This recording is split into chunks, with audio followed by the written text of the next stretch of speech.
Governor Newsom vetoed legislation that would have decriminalized the possession and personal use of hallucinogens like magic mushrooms. At the same time, though, the governor requested lawmakers work on therapeutic guidelines for using these drugs under the supervision of a trained and licensed facilitator, which is what this new bill aims to do. There was nothing I could point to that made me happy, so I knew something had to change. Otherwise, I kind of feared the worst at that point. Speaking to CBS 8 earlier, combat veteran Jesse Gould, suffering from intense PTSD, finally found relief for his war trauma through psychedelic treatment. By the end of it, it was extremely apparent that it was completely different from what I had been told the evil drugs are.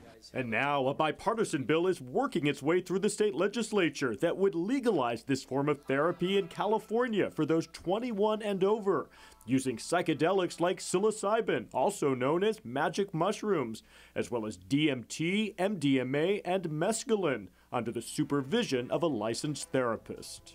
As we know, California is experiencing a severe mental health crisis. Republican Assemblymember Marie Waldron, who represents parts of North County, is teaming up with Democratic State Senator Scott Wiener on this bill.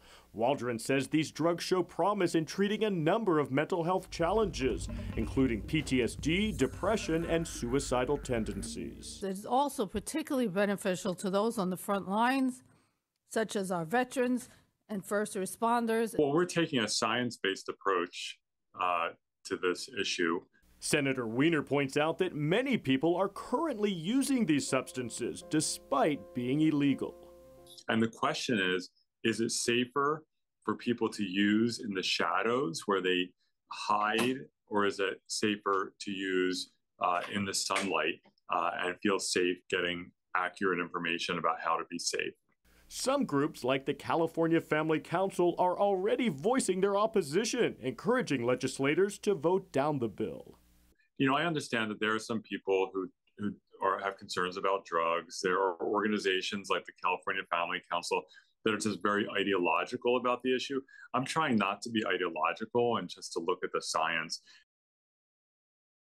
And currently, psychedelic mushrooms are decriminalized in Colorado and Oregon, which have set up programs to use them therapeutically. Also here in California, the cities of San Francisco, Oakland, and Santa Cruz have decriminalized the possession of these drugs.